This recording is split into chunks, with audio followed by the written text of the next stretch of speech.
जय जोहार, नमस्कार। दैनिक छत्तीसगढ़ चैनल देख रहे हैं आप और छत्तीसगढ़ प्रदेश की आज की तमाम सभी महत्वपूर्ण बड़ी खबरों की शुरुआत आज की पहली बड़ी खबर के साथ। किसानों का सांकेतिक विरोध समाप्त हो चुका है। गन्ना पहुंचाने के लिए कारखाना पहुंच रहे हैं। 10 से यहां पर इसकी पेराई शुरू हो जाएगी।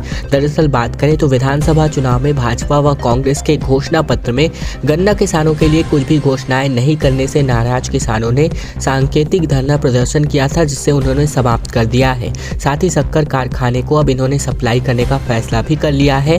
इसके अलावा बात करें तो प्रबंधन 10 दिसंबर से दंतेश्वरी मैया सहकारी शक्कर कारखाना में गन्ने की पेराई भी शुरू करेगा। वहीं पेराई 4 दिसंबर से शुरू करने की योजना थी, लेकिन किसान गन्ना लेकर के कारखाना ही नहीं पहुंचे, जिससे पेराई 10 दिसंबर से शुरू करने का निर्णय हुआ है।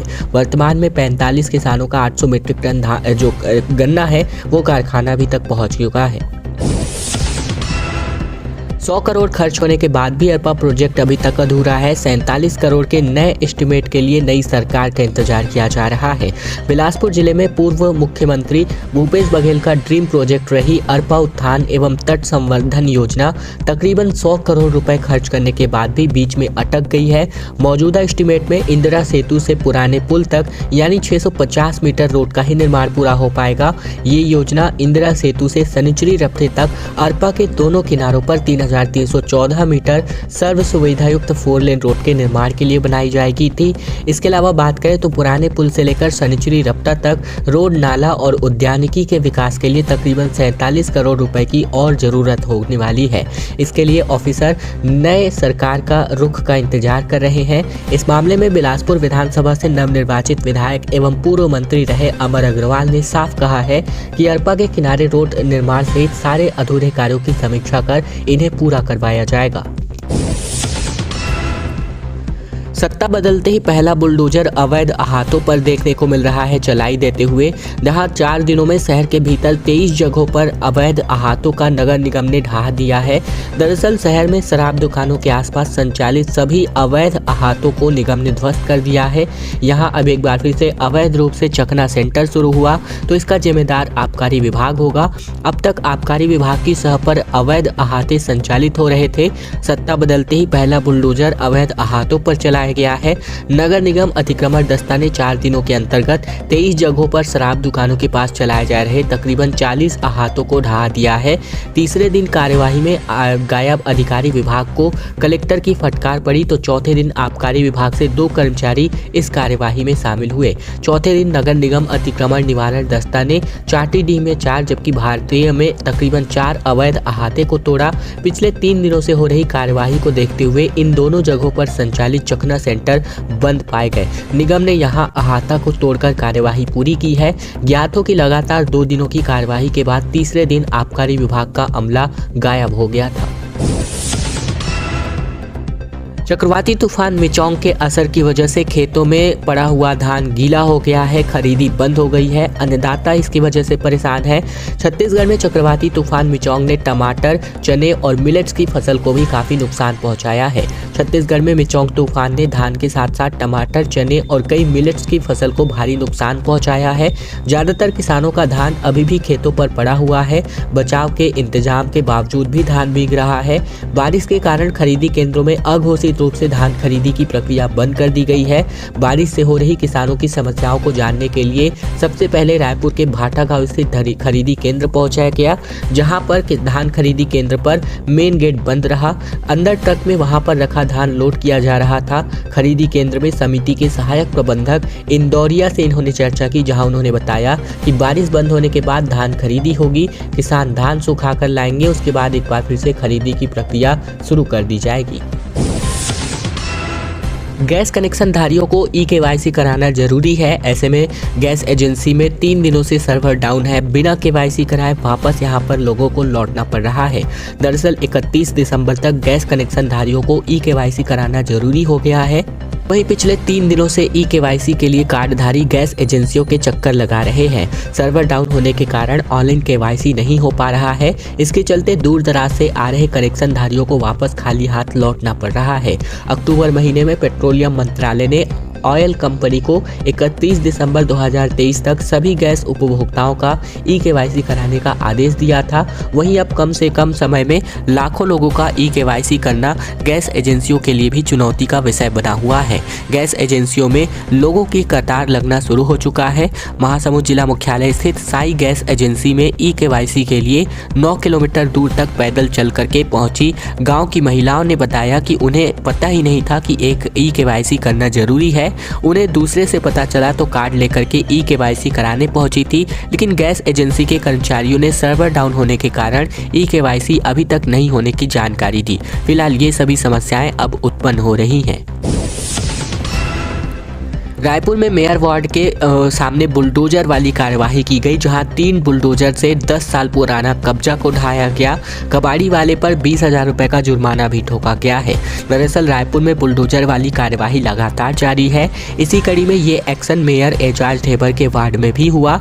रायपुर निगम के अफसर 3 बुलडोजर लेकर पुराने अतिक्रमण को खाली करने पहुंचे, जहां उन्होंने 10 साल पुराने अवैध कब्जे को बुलडोजर चला करके जमीन खाली कराई। इसके अलावा निगम ने जोरा के एक कबाड़ दुकान पर 20,000 रुपए का जुर्माना भी लगाया है। इसी के साथ ही ये कार्यवाही कालीबाड़ी चौक के पास भी हुई है, जहां शासकीय वन आवासीय परिसर से लगे 450 वर्ग फीट जमीन पर कब्जा किया गया था। हालांकि कार्यवाही के दौरान कब्जाधारी ने खुद की जमीन होने का दावा भी किया। इस पर जमीन पर 4 पक्की दुकानें भी बनाई गई थी। इस कार्यवाही को लेकर नगर निगम जोन क्रमांक 3 के आयुक्त राकेश शर्मा के मुताबिक अवैध अतिक्रमण को हटाने के लिए कब्जाधारी को 2017 में भी नोटिस जारी किया गया था, लेकिन कब्जाधारी ने 450 वर्ग फीट की इस जमीन को अपने स्वामित्व यानी कि मालिक बताकर कब्जा हटाने से मना कर दिया था।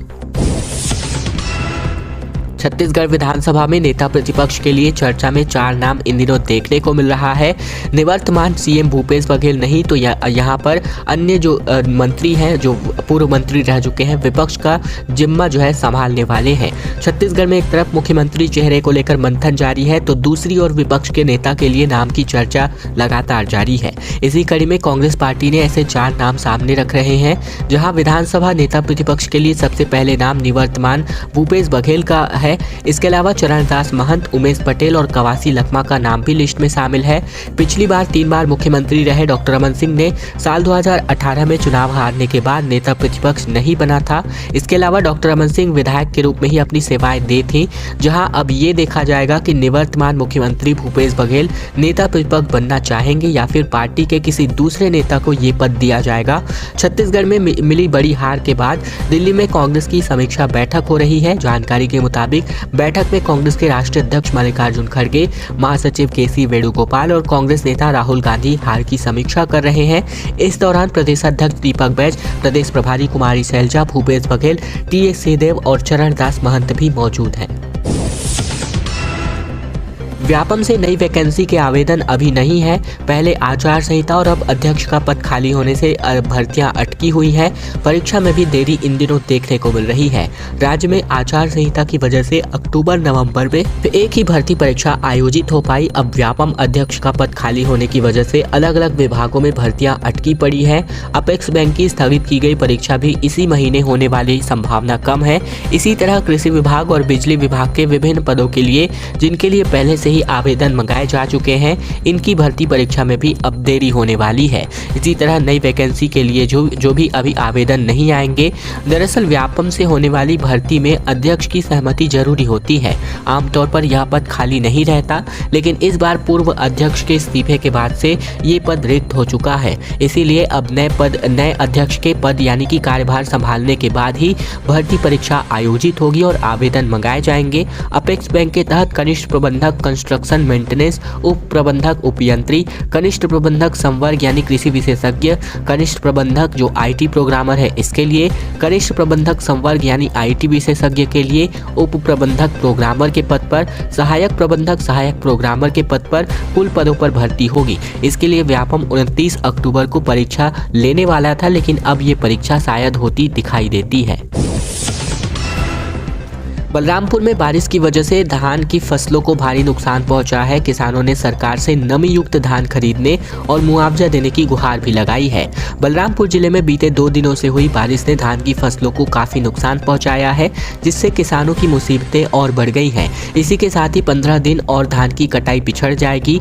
बारिश की मार को देखते हुए किसानों ने शासन प्रशासन से नमी युक्त धान के साथ मुआवजे की मांग की है। एक तरफ खेत में पानी भरने की वजह से कटी हुई धान की फसल खराब होने के कगार पर है, तो वहीं पकी हुई फसलों को भी बीमारी और कीड़े लगने की आशंकाएं नजर आती हैं। बारिश की वजह से खेत में ही धान की फसलें निकली हुई बालियां झड़ने लगी है। दूसरी तरफ बारिश छोड़ने का नाम नहीं ले रहा है। ऐसे में अब आज से मौसम साफ हो चुका है। किसान अजय कुशवाहा ने बताया कि आने वाले दिनों में अगर मौसम ऐसा ही रहा तो किसानों की मुसीबतें और बढ़ सकती है। और अब खबर छत्तीसगढ़ के कोरबा से, जहां बीच सड़क पर हाथी मंडराता नजर आया, जिसकी वजह से आवाजाही पूरी तरीके से प्रभावित रही। छत्तीसगढ़ के कोरबा जिले में हाथियों का दल इन दिनों विचरण कर रहा है। अपने झुंड से बिछड़कर एक हाथी देर रात तक बीच सड़क पर मंडरा रहा था। वहीं इसकी वजह से आवाजाही बंद रही। वन विभाग लगातार हाथियों पर नजर बनाए हुए है। ये मामला कटघोरा वन मंडल क्षेत्र का है। मिली जानकारी के अनुसार कटघोरा अंबिकापुर नेशनल हाईवे पर गुरसिया के बीच एक लोनर हाथी बीच सड़क पर देर रात तक मंडराता नजर आया, जिसकी वजह से आवाजाही प्रभावित हो गई। बताया जा रहा है कि कटघोरा वन मंडल में एतमा नगर के बीच तकरीबन 60 हाथी अलग अलग झुंड में विचरण कर रहे हैं। वहीं वन विभाग इन पर नजर बनाए हुए है। मिचोंग तूफान का असर अब पूरी तरीके से खत्म हो चुका है। छत्तीसगढ़ में आसमान खुलते ही दिन का पारा 7 डिग्री तक बढ़ चुका है। रात में अब ठंड बढ़ेगी। दरअसल छत्तीसगढ़ में आसमान खुलने के साथ ही रायपुर सहित सभी जिलों में दिन का पारा 7 डिग्री सेल्सियस तक बढ़ चुका है। राजधानी रायपुर की बात करें तो गुरुवार के दिन का तापमान 20 डिग्री रिकॉर्ड किया गया था, तो वहीं शुक्रवार के दिन का तापमान बढ़कर 26 डिग्री तक जा पहुंचा है। अलबत्ता रात के न्यूनतम तापमान में कमी होने लगी है। शनिवार से दिन के तापमान में बढ़ोतरी और रात में कमी आएगी। वहीं इससे रात में ठंड बढ़ने वाली है। मिचोंग तूफान का असर पूरी तरीके से खत्म होने के कारण फिलहाल अब बारिश के आसार होते नजर नहीं आते हैं। मौसम वैज्ञानिकों के अनुसार 9 दिसंबर से प्रदेश में ठंडी और शुष्क हवाओं का प्रवाह शुरू हो रहा है। इससे न्यूनतम तापमान गिरेगा। शनिवार से आसमान से बादल पूरी तरीके से छट जाएंगे। मौसम में बदलाव के साथ ही प्रदेश के सभी जिलों में बारिश पूरी तरीके से थम चुकी है। पिछले 24 घंटे के दौरान राज्य के इक्का दुक्का इलाकों में हल्की बूंदाबांदी हुई है। इसके अलावा कहीं पर बारिश रिकॉर्ड नहीं की गई है। बीजेपी के तीनों ऑब्जर्वर आज रायपुर पहुंच रहे हैं, जहां बीजेपी विधायक दल की बैठक 10 को संभावित है। रविवार सोमवार को मुख्यमंत्री के नाम का ऐलान हो सकता है। छत्तीसगढ़ के मुख्यमंत्री के नाम का ऐलान रविवार या सोमवार को दिन हो सकता है। इससे पहले यानी कल जो है बीजेपी विधायक दल की संभावित बैठक है। बताया जा रहा है कि केंद्रीय मंत्री अर्जुन मुंडा का दौरा तय होने के बाद आधिकारिक रूप से इसकी जानकारी दे दी जाएगी। पार्टी ने मुंडा सहित सर्बानंद सोनोवाल और महासचिव दुष्यंत कुमार गौतम को ऑब्जर्वर नियुक्त किया है। सूत्रों के मुताबिक पार्टी की ओर से बनाए गए तीनों ऑब्जर्वर रायपुर पहुंच सकते हैं और बताया जा रहा है कि तीनों पर्यवेक्षक राष्ट्रीय नेतृत्व की ओर से फाइनल नाम लेकर आएंगे। रायपुर में विधायकों से रायशुमारी करेंगे और नाम का ऐलान कर देंगे। इसी तरह मुख्यमंत्री के लिए 3 से 4 नाम चल रहे हैं, लिहाजा पर्यवेक्षक विधायकों से 1 to 1 चर्चा भी कर सकते हैं। इसके अलावा हाईकमान से अगर कोई नाम तय किया गया होगा तो पर्यवेक्षक उस नाम को भी विधायक दल में रख सकते हैं। पर्यवेक्षक बताएंगे कि राष्ट्रीय नेतृत्व ने किसे मुख्यमंत्री बनाने का फैसला किया है। बीजेपी की राजनीति को करीब से समझने वाले राजनीतिक पंडित भी मान रहे हैं कि पार्टी छत्तीसगढ़ में आदिवासी मुख्यमंत्री बनाने के मूड में नहीं है। पार्टी पहले ही एक आदिवासी को राष्ट्रपति का पद देकर खुद को आदिवासी हितैषी साबित कर चुकी है।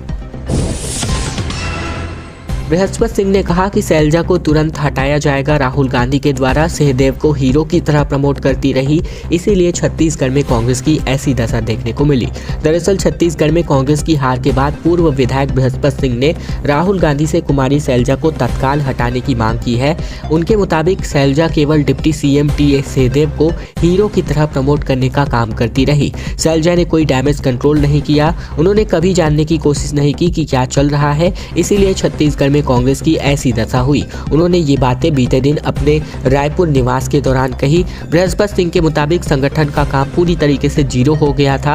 राज्य की प्रभारी मैडम जब वो आई, अंबिकापुर दौरे पर रही, जब वो गई डिप्टी सीएम की गाड़ी में चला रहे थे, वे केवल फोटो शूट करवा रही थी। वहीं बृहस्पति सिंह ने आगे कहा कि टिकट देने से कोई चुनाव नहीं जीतता। जब तक उसे उस क्षेत्र की जनता और कार्यकर्ताओं का सहयोग नहीं मिलेगा, तब तक कोई प्रत्याशी चुनाव नहीं जीत सकता। सिंहदेव ने कहा कि हार के बाद ईवीएम की बात करना उचित नहीं, सबको इसके परिणाम की जिम्मेदारी लेनी चाहिए। बृहस्पति ने कहा कि बीजेपी की जीत के लिए टीएस जिम्मेदार है।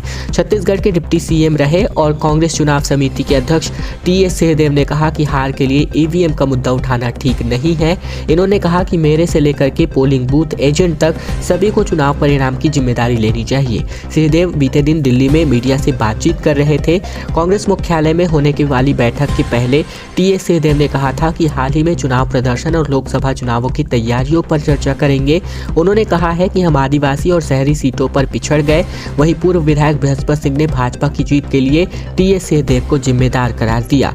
टीएस सिंहदेव ने कहा कि विपरीत चुनाव परिणाम आए तब ईवीएम की बात करना सही नहीं है। हालांकि मैं ईवीएम के पक्ष में नहीं हूं, क्योंकि मैं देखता हूं कि अधिकांश विकसित देशों में मतपत्रों का उपयोग करके मतदान किया जाता रहा है। उन्होंने कहा कि विकसित देशों में ईवीएम को त्यागा गया है, इसीलिए हमें भी इसका त्याग अवश्य करना चाहिए।